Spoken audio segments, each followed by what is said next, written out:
I left for 5 minutes. My wife gave her number to a celebrity. She said one date would make her happy. I went to the bathroom at a restaurant, and when I came back, I saw my wife give her phone number to a stranger. He was a famous athlete. She said, "Don't be dramatic, one date with a man like that would make me happy." That line didn't just land, it detonated.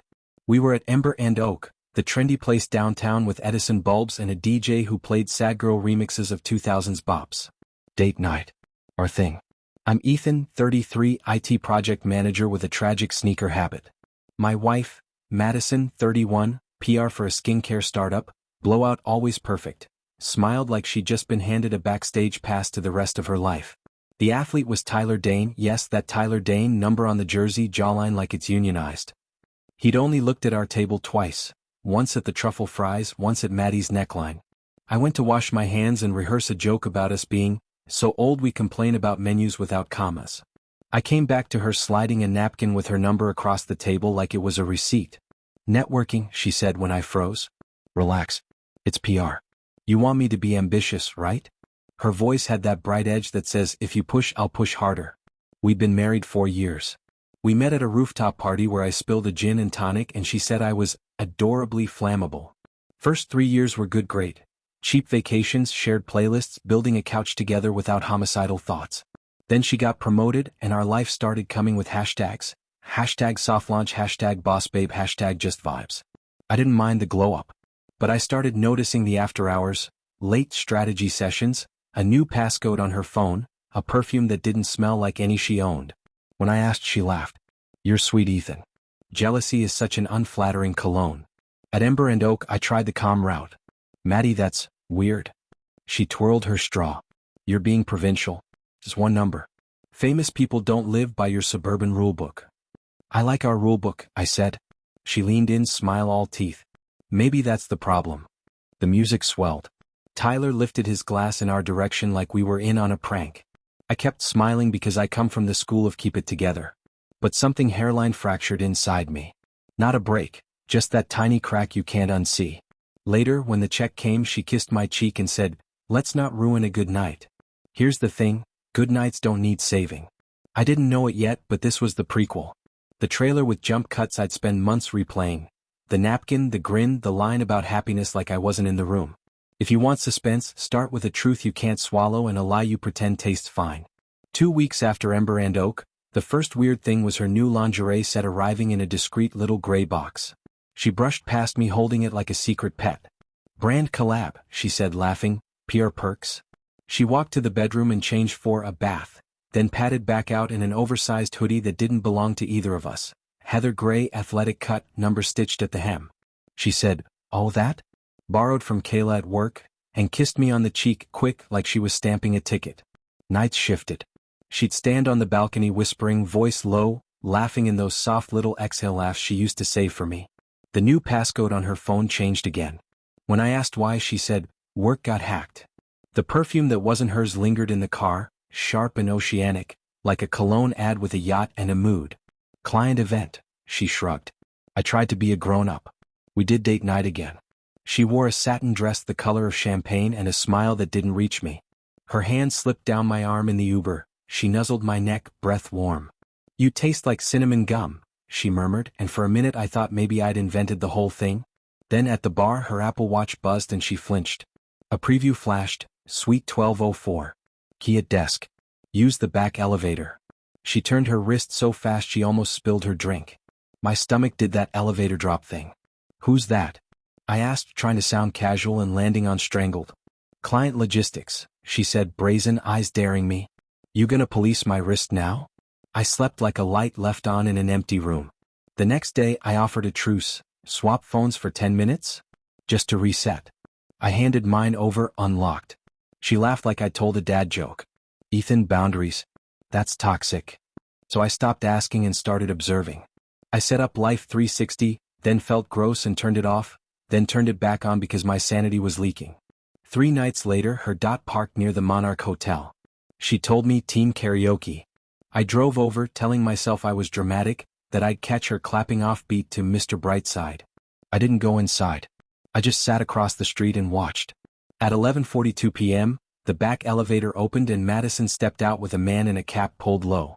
Not Tyler, I thought, relief washing me, until the valet jogged up with that same heather gray hoodie draped over his arm and said, "Mr. Dane, your car is ready." She touched his chest in that absent, intimate way you learn by repetition. He tucked her hair behind her ear. It wasn't a kiss, but it was worse. It was choreography. I drove home on automatic. At a red light, my phone pinged with our shared credit card, Monarch Hotel, room service, $86. The memo line said, post-game protein. I laughed out loud, ugly, a sound I didn't recognize. When she came in hours later, she smelled like expensive soap and stranger's air. She slid into bed facing away. I stared at the ceiling fan and counted blades because counting is what you do when you can't control anything else. I didn't explode.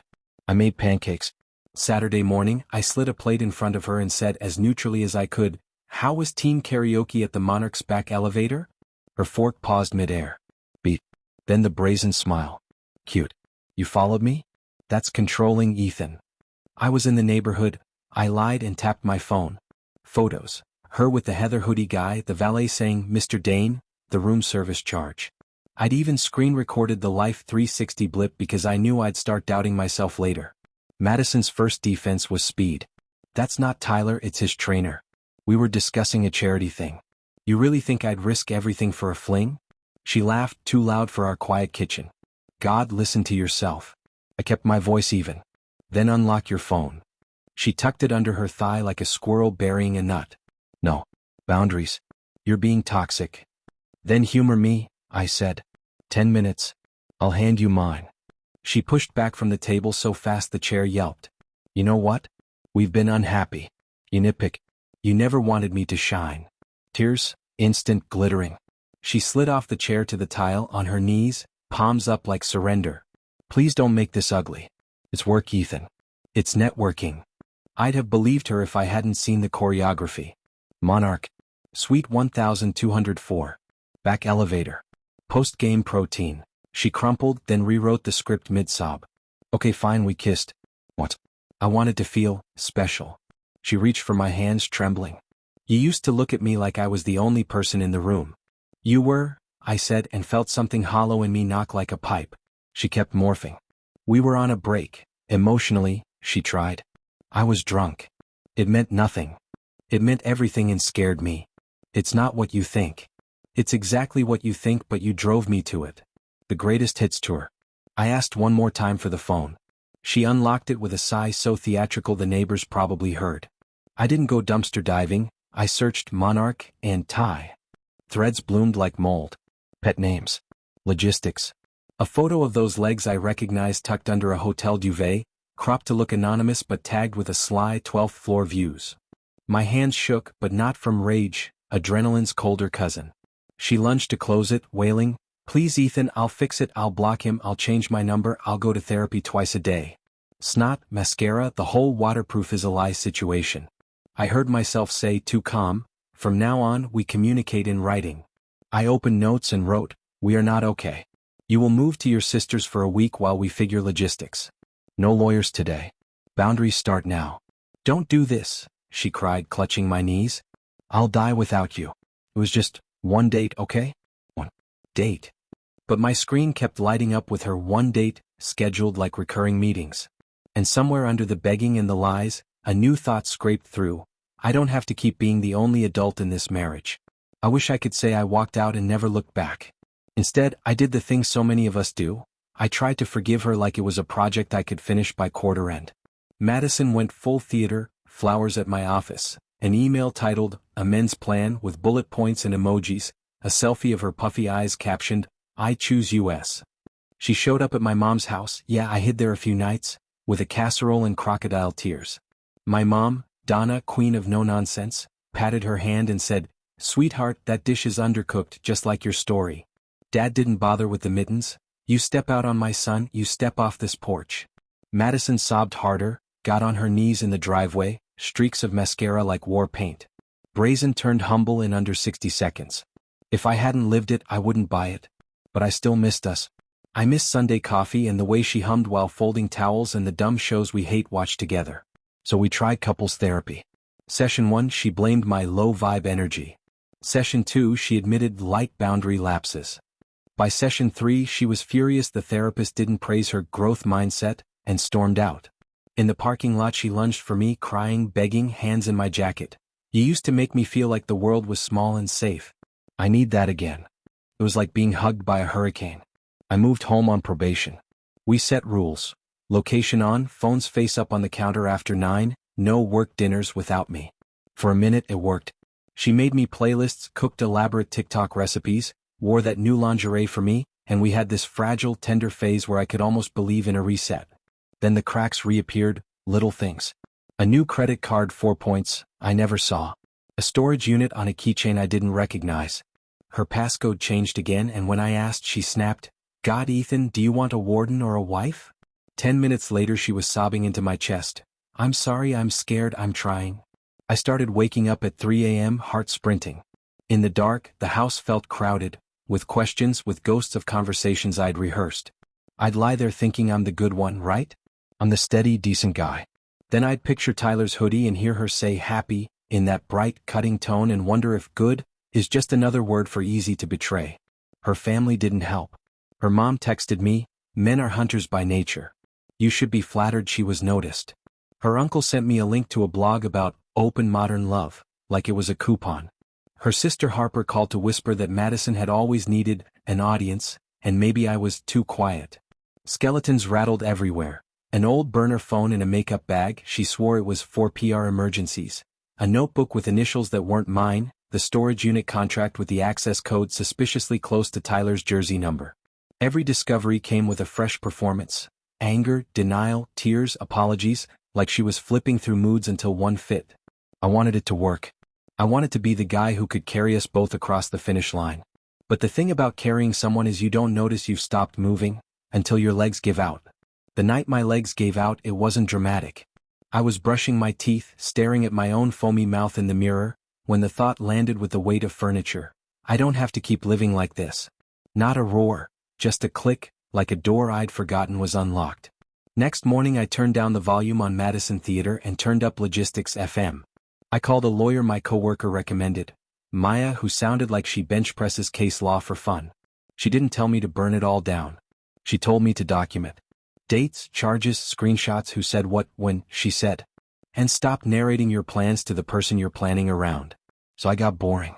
I pulled my credit report. Closed the 4 points card she'd opened. Moved half our savings to a separate account under Maya's guidance. Set up paperless statements to my email. Turned on a tiny voice recorder in my pocket during conversations because memory is a bad witness when you're hurting. I even labeled a shared Google Drive folder receipts. And every time Madison lied, I put a receipt in. Revenge? I thought about cinematic stuff. Posting screenshots. Domain Tyler's fiancée, yep, found her, hello curated engagement photos. Torching Madison's PR clients with a brand integrity thread. I wrote drafts I never sent. Maya said, righteous is not the same as strategic. My mom said, don't get mud on your good shoes. Dad said, hit him in the paperwork. I listened. But I did allow myself one small, sharp thing. Madison had been parading me at her family's weekly dinners like a prop in the We're Working on It show. Her mom, Lana, a woman who weaponizes inspirational quotes, kept calling me secure enough to share. Her uncle pitched his podcast about ethical non-monogamy, Between Bites of Meatloaf. I sat there, a gentleman in a house on fire, until Harper, the sister, pulled me aside and, in a rare act of kindness, said, you should check the storage unit today. Do it when she's at Pilates. Storage Unit 47. I stood in the humming fluorescent aisle with the little corrugated door rolled up and felt that mirror click again. Inside, a garment rack with designer dresses I'd never seen. A box of hotel keycards. A shoebox of Polaroids with faces cropped out but bodies identifiable, poses that made my stomach go small. A spiral notebook with columns, Tyler, L, P. Next to Tyler, a $sign and a heart. Next to L, $2 signs. Next to P, a star and a sad face. I took photos of everything and touched nothing. On my way out, I ran into her mom. Not a coincidence. Lana does not believe in coincidence. Just organizing? She chirped, glossy smile. I looked at her long enough to let the silence say, I know. She didn't flinch. Madison's always been aspirational, she said. Don't clip her wings. I'm not a clipper, I said. I'm a lander. Some birds don't want landing. That night, Madison sensed the weather change. She did the whole arc: anger, how dare you touch my things; denial, that unit is for work props; then the kneeling, the tears, the wet hands on my jeans. Ethan, please, I'm drowning. I need you to hold me up. I remembered all the times I'd done exactly that and how we'd both sunk anyway. I didn't scream. I didn't confess my every move. I texted Maya, ready when you are. I forwarded myself the photos. I made a quiet plan for Tuesday: bank, locks, paperwork. No fireworks, just the slow, satisfying click of my life shifting back into my hands. Tuesday came like a court date I'd set with myself. I waited for Madison to leave for Pilates, code for whatever kept her in a full face at 8 a.m., then moved through the apartment the way you move through a museum the day before it closes. One bag: clothes, passport, birth certificate, the file folder labeled receipts, my grandfather's watch, and my stupidly sentimental coffee mug that says "World's Okayest Husband." The cat, Pixel, glared in solidarity and climbed into his carrier without a fight. First miracle of the day. I called a locksmith. New deadbolt. New keypad. It felt obscene and holy at once. Bank next. The teller asked if I was doing anything fun today, and I said, rearranging furniture, because that was truer than the other answers. Maya filed the legal starter pistol. Separation, temporary orders, protect the accounts, the works. She drafted a letter that read like a velvet mallet. No accusations, just dates and numbers and the word pattern, used like a scalpel. I left her a note on the kitchen island. You'll see an email from my attorney. I'm staying at my parents' for now. Communicate in writing only. Please don't come to my work or family's house. I wish this had been different. E. I set her key on top like a period. By noon, the first storm cell rolled in. Madison on the Ring camera, hair wild, banging the door, screaming that I was ruining her life. Then the texts: Ethan, stop being dramatic. You can't lock out a wife. I'm calling the cops. I'm sorry, please. Then the calls from her family. Lana, syrupy sweet. Sweetie, marriages bend. Open the door and talk like adults. Uncle podcast, you're making a fear-based decision. Harper, whispering from a bathroom stall, I told you to go.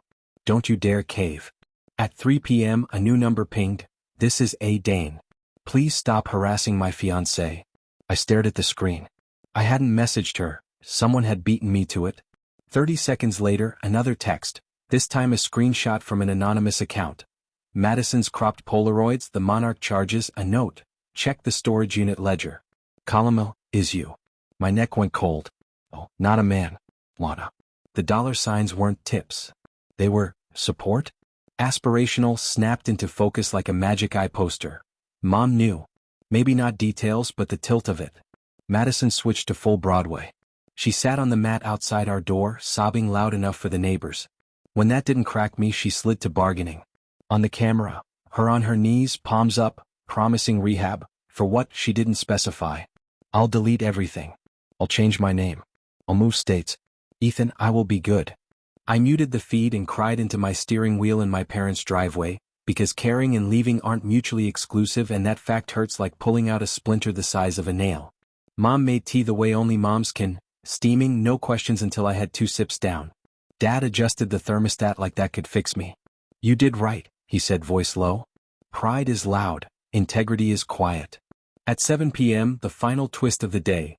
An email from the team's legal department with a subject line that felt like a shrug in Times New Roman.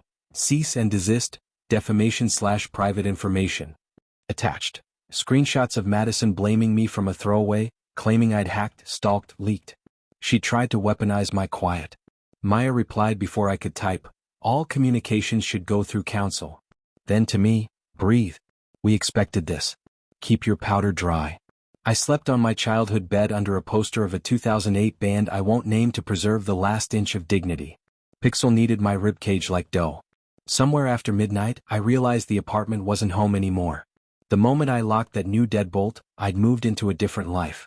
Quiet was my weapon. And it was finally working. The day after the cease and desist, I woke up feeling like my organs had rearranged themselves to avoid impact. Grief is weird.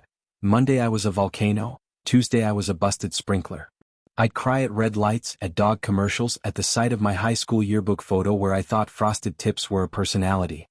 I tried not to doom scroll Madison's socials, but muscle memory is a narc. She posted a boomerang of a latte with the caption healing, while my inbox pinged with another lawyer letter accusing me of malicious interference. Maya said, they're going to throw paint. Wear black. Mom said, block and breathe. Dad took me for a drive with no destination, which is dad code for this is bigger than words. Harper texted from a number labeled do not call. You didn't hear this from me, but HR opened an ethics review at her job. It's the Monarch charges plus the brand collab lingerie billed to the client. I didn't celebrate. I sat on my childhood porch and let the wind move across my face and tried to name feelings like clouds. That one is anger, that one is shame, that tiny one is relief. At 2 p.m. Midane called. I let it go to voicemail. Later I listened. A woman's voice, composed the way people are when they've had practice. Ethan, I'm not mad at you. I'm done being stupid. Thank you for not sending me everything. I found enough. She paused. I hope you get free. I saved it not because I needed proof but because it sounded like someone else making it to shore. Therapy round 2, solo this time. Dr. Leong, soft cardigan, eyes like he knew I'd been carrying a piano. You don't have to be the documentarian and the husband, he said. You can set the pen down. He gave me homework. Do one thing that isn't about survival. So I did something that felt reckless in the most boring way. I signed up for a glassblowing class at a warehouse called Kiln & Company because the sign said, make something that can shatter and still be worth it. The first time I gathered molten glass on a steel pipe, it felt like holding a small captured sun. You can't lie to liquid fire. If your breath is shaky, it shows.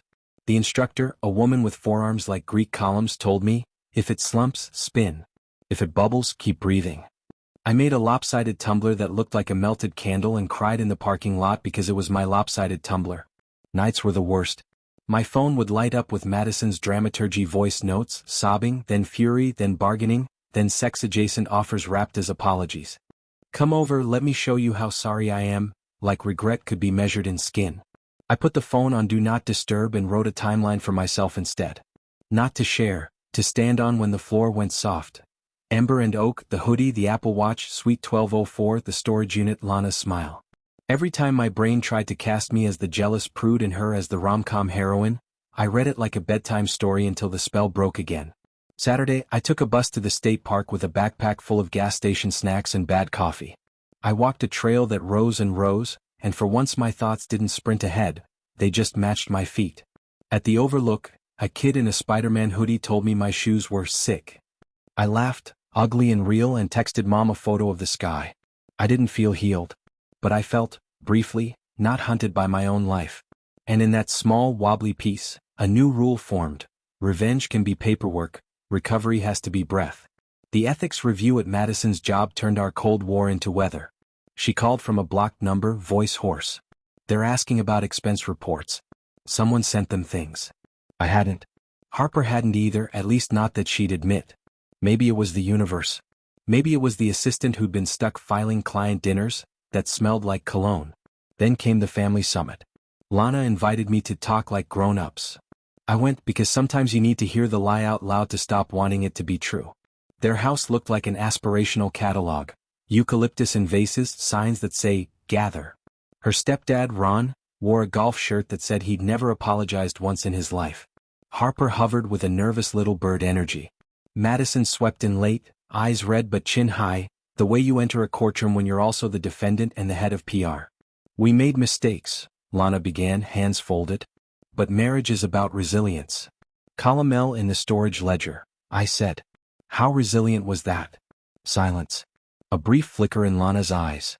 Then the spin, loans. Support while she built a network. Men invest in their sons. Mothers invest in their daughters. Invest, I repeated. Is that what you call prepaid hotel rooms? Madison lunged for the initiative. Fine, yes, my mom helped. She wanted me to have options. You never gave me adventure, Ethan. You gave me stability. Some people call that love, I said. She laughed, mean and bright. Love is one lifetime memory you get to keep. Tyler could have been that. And if not Tyler, Ron put in, then someone. Maddie's like a race car, you can't keep her in a cul-de-sac. Harper finally snapped. She's not a car, she's a tornado with a ring light. Then to me, she's always needed a spotlight. I thought you were bright enough to be one.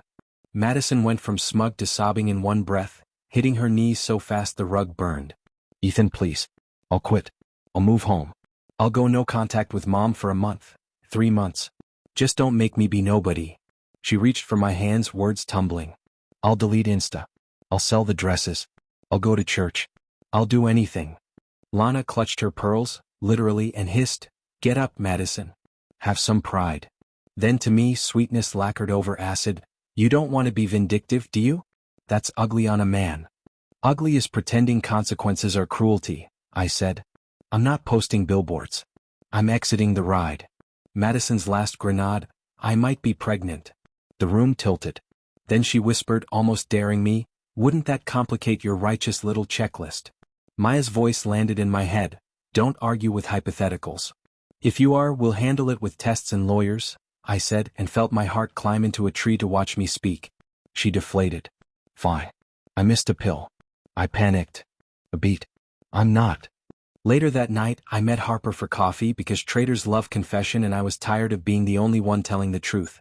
She slid me a manila envelope, printouts from an email chain where Lana advised Maddie to curate her leaks if caught, cry, beg, humiliate yourself just enough to be sympathetic. A handwritten post-it, "If he threatens to leave, weaponize therapy." I walked out into the parking lot, air feeling both sick and strangely steady. The myths unraveled. The cool girl who just wanted to be happy, the mom who empowered, the marriage that needed spice. It wasn't spice. It was gasoline. And I'd been living with a matchmaker. On my nightstand, next to the dumb tumbler I made, I wrote a new rule on an index card. If someone asks you to ignore your own eyes, they are asking you to abandon yourself. I tucked it in my wallet like an ID.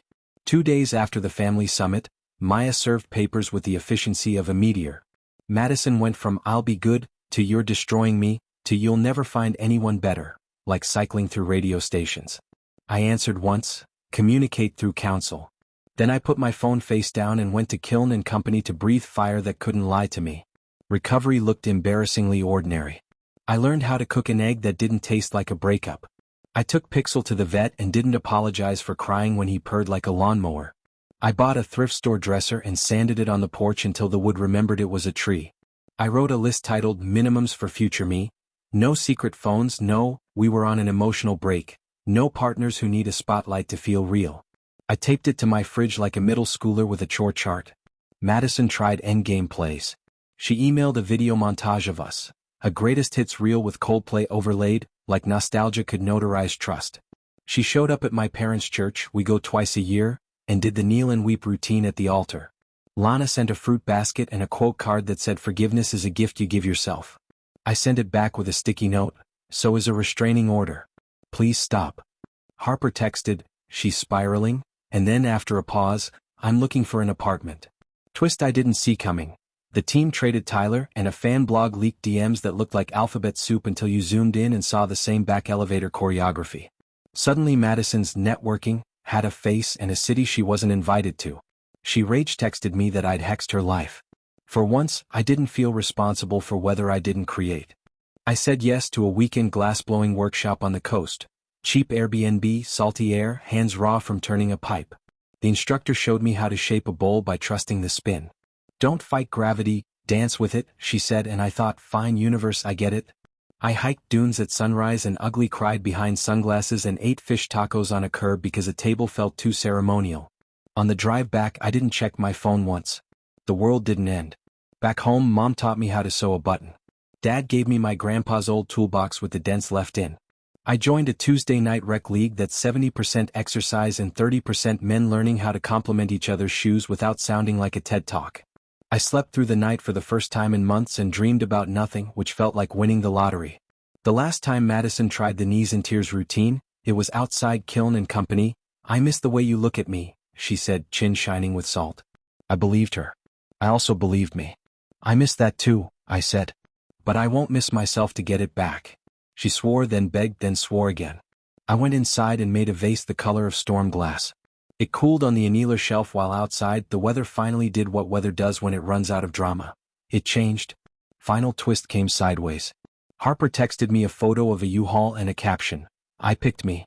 She'd moved out after Lana suggested damage control via engagement. Madison, meanwhile, posted a Notes app apology that read like a press release and landed like a brick. Comments were disabled.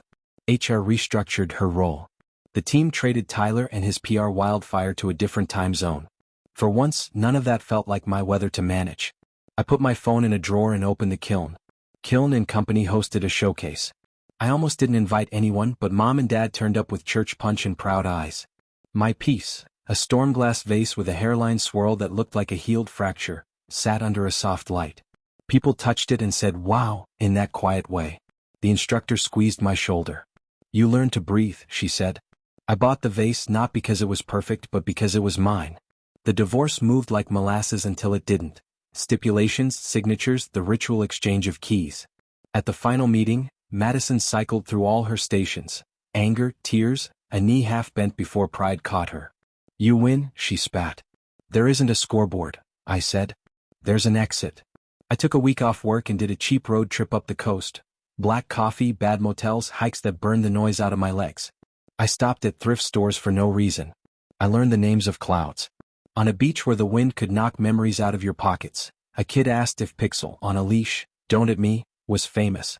To me, I said and meant it. Back home, I set up the new place. Thrifted dresser, toolbox dense, Sunday herbs in the window, the stormglass vase on the table like a North Star. I wrote my minimums on a fresh card and slid it into my wallet. Radical honesty, boring safety, phones with nothing to hide, love that doesn't audition. I'm not auditioning either. Do I still get angry? Yep. Do I still wake up some nights and replay the back elevator? Sometimes. But anger is weather, values are climate. My climate now is quiet and friends who text food instead of advice, and a rec league where we cheer missed shots because at least we're trying. If you're reading this on r/relationship_advice because you feel the crack in your glass, here's my not a therapist list. Believe the choreography you see, not the script you're fed. Document for court. Breathe for you. Revenge that works looks like paperwork and boundaries. Don't outsource your self-worth to someone else's applause. Find a thing that forces you to breathe on purpose. Quiet is a weapon, but it's also a home. I'm Ethan. I didn't become a better man because she was a worse woman. I became a better man because I stopped abandoning myself. The famous athlete can keep the chaos. I'm busy blowing glass that will outlast the storm, and drinking Sunday coffee that tastes like peace. I have many other stories. Go to my channel, subscribe so you don't lose us. Give me a thumbs up.